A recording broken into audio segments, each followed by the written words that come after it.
Sometimes your GCF is going to be a binomial. You don't have to write this, just read it. Soak it into your brain. So instead of your GCF being a monomial, like we've been doing, now our GCF is going to turn into a binomial. And what does a binomial look like? Two things. Like this is a binomial, right? Something plus something is a binomial, or something minus something is a binomial. So when we have a GCF that's a common binomial factor, you're going to factor out the common binomial factor the same way. So, for example, put example A up there on your notes. I have 5 times x plus 2, and I'm adding to it 3x times x plus 2. If I think of it as first term, second term, so this being my first term, right here, and this being my last term, what do they have that's in common? X plus 2. An x plus 2. Notice how they both are being multiplied by x plus 2. So the common GCF is going to be x plus 2. Now, just like when I put the GCF out in front here with the 2x, I'm going to put the GCF out in front here, which is x plus 2. I'm going to keep that in parentheses to group it together. So this is our GCF. And then what's left over inside goes into the second set of parentheses. So if I take out an x plus 2 from this first term, I'm just left with a 5. Good. Bring down the plus. If I take out the x plus 2 here, I'm just going to be left with 3x. 5 plus 3x. It's going to be so confusing. Huh? Why are you taking out the x? So if I were to distribute this, I'm taking out the x from 3x. I'm not taking out the x from 3x. I took out an x plus 2. So think about it as division. If I divide out an x plus 2 from both of these terms, wouldn't that go away and I'd be left with just 5? And then this would go away and I'd be left with just 3x. Wouldn't it be x plus 2 squared because you have 2 of them? Nope. The GCF. I don't make this 2x squared, right? So what's going to be the GCF for B? If I have 2b, B squared right. plus what? Yeah. So we got 2b times b squared plus 1 plus b squared plus 1. Yeah. Okay, so this is my GCF. Oh, it'll be B So we squared put the plus GCF 1. out in front. 2B plus 1. And then we have to figure out if I take out a b squared plus 1 or divide it out, I'm left with 2b plus 1. Good, because what's the number b multiplied in front? 1. Wait, so would that be Yep. So remember, if we write something about factoring, I'm looking for my answer to be a product. So here I have a product of a binomial times a binomial. Here I have a product of a binomial times a binomial. Hannah. Will it always be the outside number that's like not the Yes. second parentheses? Yeah. What? So if it was like We'll get there. You're thinking ahead. You got it. Hey, boy. You're getting there. All right, so now, what if they don't match? 1. z squared It'll be 1. So we got 4z times z squared minus 7 plus 9 times 2z to the third plus 1. z squared. The question's asking us to factor. Is there a GCF that I can factor out? No. So 1. We could factor out 1, but my answer needs to be a factor of this, and I can't factor it. So what do we say when we can't factor it? Not factorable. Good. So you can't take out the z squared because it's 2z squared? Right. Yeah. So that is not the same as that, so I can't factor it. So we say it's not factorable. Also, ultimately, I want my final answer to be something times something. And I can't turn this into something times something because I don't have a GCF. You can make an answer though. Huh? You can make an answer. You could. You could you could turn that into a full polynomial. Like I could distribute that, and then have a polynomial expression, but then that's not written in factored form. All right, so we're going to pause from notes. I want to make sure that you guys got this. Now, so far we've been dealing with problems where they have the common GCF already in the set of parentheses. So now what happens if we're given something like this? And we need to factor it. We did the common term. This is called factoring by grouping. You want to write that down in your notes, because if you see in the directions, so put your phone away please, if you see in your directions, factor by grouping, this is the process that you are going to be using. So, if I look at this expression, we have 6h to the 4th minus 4h to the 3rd plus 12h minus 8. Is there a GCF for all 4 of those terms? 2. There is a GCF of 2. Does everybody see that? I can divide all those numbers by 2. So the first thing we're looking for is there a GCF? Question mark. You said there is. I don't see what. So I can factor out 2 from all of those numbers. All those numbers are divisible by 2. Correct? Yep. So if I put a 2 out in front, what would be left over? 3h to the 4 minus 4h to the 3rd. It wouldn't be 2h. Oh, yeah, thanks. I got To the 3rd plus 6. 6h 4. Good. Yeah. Okay. Hey. So we took out the GCF. Perfect. Yeah, you're in my French class. Yeah, dude. So if there is no GCF, then you would just skip that step. Now next, Wait, there's no GCF? if there is no GCF, like if these weren't all divisible by 2, let's Oh, say okay. this was something else, then I wouldn't have to do that step. Oh, okay. But since we can, I'm going to do that. So now I'm going to ignore that 2 for a second. I'm going to focus on my 4 terms I have inside the parentheses. Is there any GCFs going on in there? No. So what I'm going to do is I'm going to factor by grouping. And I'm going to make groups of 2. Now watch this. I'm going to take the first 2 terms, so 3h to the 4th, minus 2h to the 3rd. I'm going to turn that into a group. Okay. Then I'm going to bring down a plus.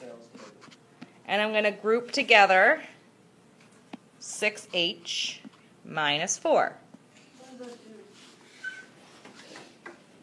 Okay, is everybody so good so far? Yes. Okay. Now, if I focus just on the first group as a binomial, is there a GCF of those 2 terms? What is it? H to the 3rd. Does everybody see that? Yeah. So now I'm going to factor out h to the 3rd just in that first group. What's going to be left? 3h1 minus 2. Am I right? You are right. Oh. Wait, I'm lost on the Chop. So I'm now doing what we did for homework with just this binomial. So I'm finding a GCF of these 2 terms, which is h to the 3rd. Factoring it. Then do the same Now I'm going to do the same thing over here. So we get a GCF of 2. So bring down your plus. My GCF is 2. What's going to be left over? You got 2. Does this look familiar? That whole bag. No. Then you put in. You just did a whole bunch of them. It does not look familiar. So is there a GCF now of the first and the second? Same thing. So what comes first? 3h minus 2. What's going to be left over? H to the 3rd plus 2. We now factored it. Wait. So if you did all that together, that would get you to the original problem. Yep. If we multiplied all that together, that would take us all back to the beginning. I have a question. And I can't like explain it by Go ahead. How do you get from this to How did this? she get from that one? Oh, hold on. I just realized I'm forgetting something. What did I forget? The 2. But, What? Thanks. Are you talking about? I said let's forget it for a second, and then I forgot to remember it. Put that little 2 in front. What? Now we're all How do done. you get from here to here? Nope, you just put the 2 out in front. Aiden, she just grouped the first. she just let it out. How did I get from where to where? I grouped the first 2 together, and I grouped the second 2 together. Group these 3 together because they all have the same age. Well, then the 4 wouldn't have anything to factor with. So you So factor once you 2 split and it in 2. half, right? How'd you get here? So what's the GCF of h to the 4th and h to the 3rd? H to the 3rd. H to the 3rd times what? How? Is 3 3h. doesn't go to 4. If I've got 4 h's and I've got 3 here, remember your smallest Oh, exponent? yeah. H to the 3rd. Why does it go out there? Because that's where your GCF goes. Just like when we did up here. Oh, you do your GCF in between these two Yes, numbers. yes. Put it there, Yes. put the rest of the thing there. Yes. And then, but how'd you get to here? Then you do the GCF of these numbers. And then this is what you just did on that worksheet about the bear and the forest ranger. Now the binomial is the greatest common factor, and that goes out in front, and then what's left over goes in here. I get it now. And then the 2 that we factored out, I forgot about, we need to bring down to the front. How's H to the 3rd plus 2? Because that's what is left over when you divide out the 3h minus 2. What did we just do on this worksheet? Right here. This is what you did. You did this line to this on this worksheet. That's what we were doing. Let it sink in. Go sit down. Let's do another one. Here we go. Like people that wear like camo suits, like please leave. All right. 5y to the 4th minus 15y to the 3rd plus y squared. Are we trying this by ourselves? Nope, we'll do it together. You can Yes. try it by yourself if you want. Minus 3y. Walk me through it. First question we need to ask ourselves is there a GCF of all 4 terms? Yes, there is. What? Three. Why? So let's take out a y, Why? because they all have y's. Duh. Why? So if I take out 1y from the first term, I would be left with 5y to the 3rd. Yeah, and minus 15y to the second, and then plus y, and then minus 3. Good. Jump. All right. Any other GCFs? Hit him with the sauce. Hit him with No. that. All right. So now we're going to factor by grouping. So I'm just going to rewrite this. Or if you just wanted to jump right away to putting your parentheses in, you can do that. Save yourself some lead. Okay. Is it really? I don't know. What would be the GCF of the first 2 terms? Good. So 5y to the second. Aiden. So I'm left with y minus 3. Good. Second one doesn't have one. Bring down the plus. So if it doesn't have something, what is technically in front of it? Me personally, I like to put the 1 there, so I remember that it's there. Wait, no. Yes, wait, that right there. Oh, wait, so that was insane. But You got 5y squared by The other one down. y is divided by 5. because you're factoring, you're dividing out a 5y. Why does it go?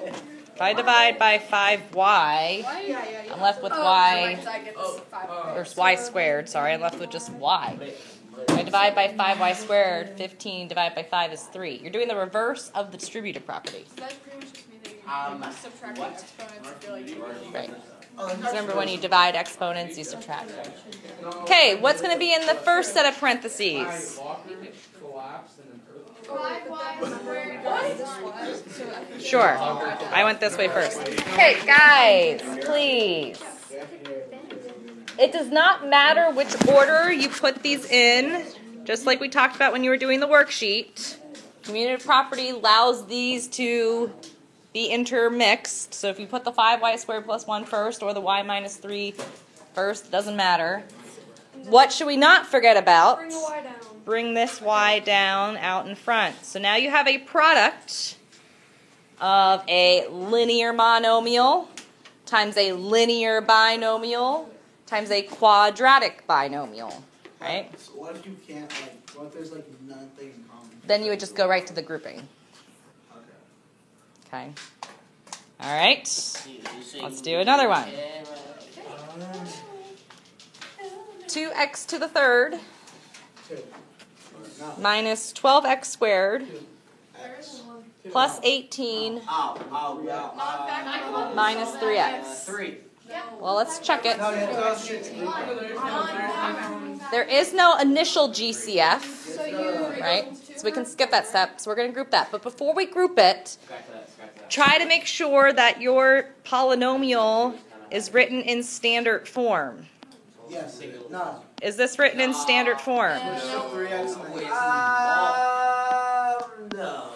There's 3x in the So we get 2x to the third minus 12x squared minus 3x plus 18. All right. So now we said there was not an initial GCF, so that's nice. That means that I won't forget about it if there's nothing to take out right away. So now let's go right to our grouping. Parentheses, parentheses. Okay, this is where I need to be. Next step. Keep going and I'll tell you where to stop. Hold up right there. Almost got it. If this was not here, how would you factor that? 2x. I know, you put 18 minus 3x. No, how would you factor that? What would be the GCF? X to the second. And what number? What number both divides into 2 and 12? 2. So then what would be left over? 2x squared times what is 2x to the third? 2x squared. Oh, 2x squared times 6. To get to this. Reverse of the distributor property. X. Just x. Minus 2x squared times what would get you to 12x squared? 6. 6. Good. All right. What? So then we got, what, 3x plus 18? Okay, Liz, be patient. No. Bring down your minus. What's the GCF of 3x? Why would you have the negative outside of parentheses? That would make them both No, it's negative. minus. You'll watch. Just watch. Just watch. You guys all need to be patient. What is the GCF of 3x and 18? 3. If I take that out, what do I get? X plus 6. Are these the same? Yes. Oh, yes. Yes, they are. Now, if I did a Oh, keep changing. change, would it still make it be the same? Yes. Are you sure? Yes. No, it wouldn't because the x would be negative.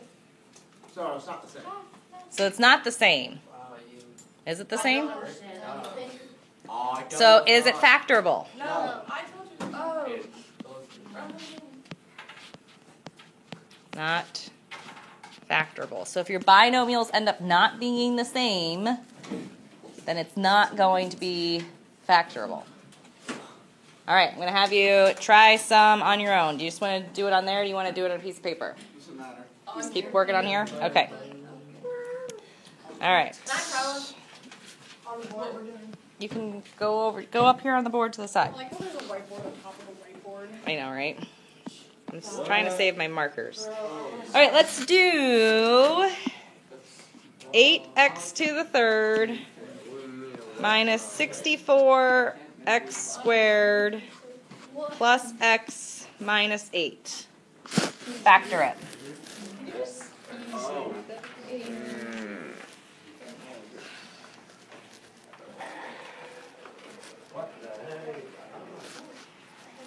Oh, you have an eraser?